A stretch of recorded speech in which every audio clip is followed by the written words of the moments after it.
In a report on 60 Minutes Sunday, the founder of Yelp accused Google of being a monopoly.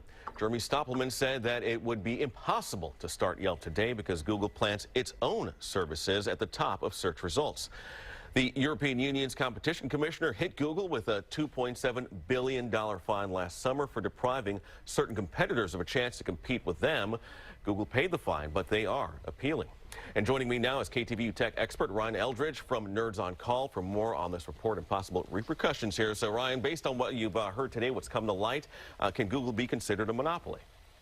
Well, I don't think it hits the exact standard for monopoly, but it certainly puts them in a position to abuse their power and possibly squelch competition. And there's no exact data that's saying that they have absolutely done that. Yelp is certainly saying that that's what they're seeing. TripAdvisor has joined Yelp in creating a new initiative called Focus on the User. They created a browser extension that allows you to do some sample searches so you can kind of see how biased Google can be towards local search engines or local businesses.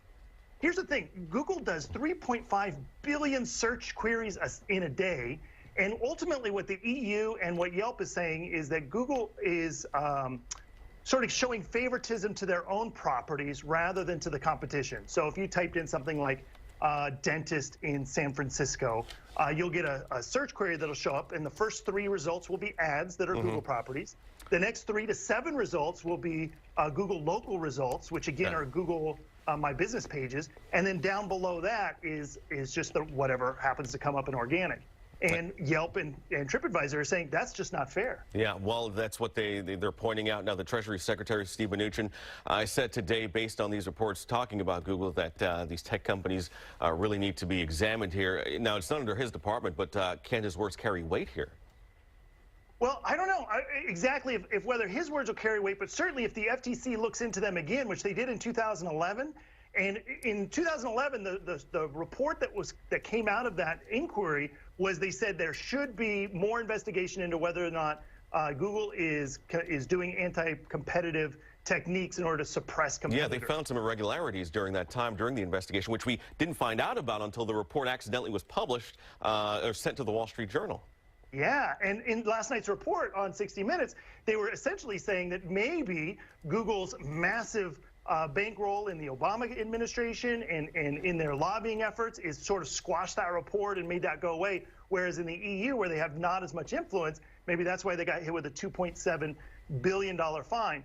But when it comes to search, Google does have competition, and Google says their competition is just a click away. They have Bing and Yahoo, much smaller, DuckDuckGo for anonymous searching.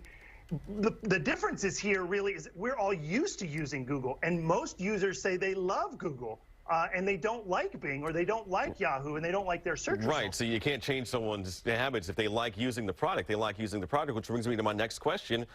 Can't another company come along and create a product? I mean, we live in that society where you create competition by creating another company to compete with another company. Yes. Specifically when it comes to local results, I don't think Google does a very good job at all. In fact, when I try to search for local restaurants, I rarely go to Google unless I'm looking for a map. I'll use Yelp, or I'll use Zagat, which actually is a Google property, or I'll use TripAdvisor or some other different search engine because I know Google's algorithm is incomplete. Their database is incomplete.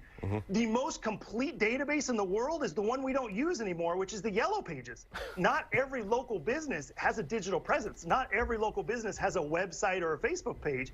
And if they don't exist online, Google doesn't know they're there. But if you go to the Yellow Pages, everybody has a phone because they've still got to take reservations. They got to take all that stuff. But nobody uses the Yellow Pages anymore simply because it's archaic and nobody wants to carry around a big 400-page document of where everything is. They don't, but they still deliver it. I just got one sitting at my front door just the other day, although it's much smaller than it was in years past. Ryan Eldridge from Nerds on Call, thank you so much for your insight today. You're welcome.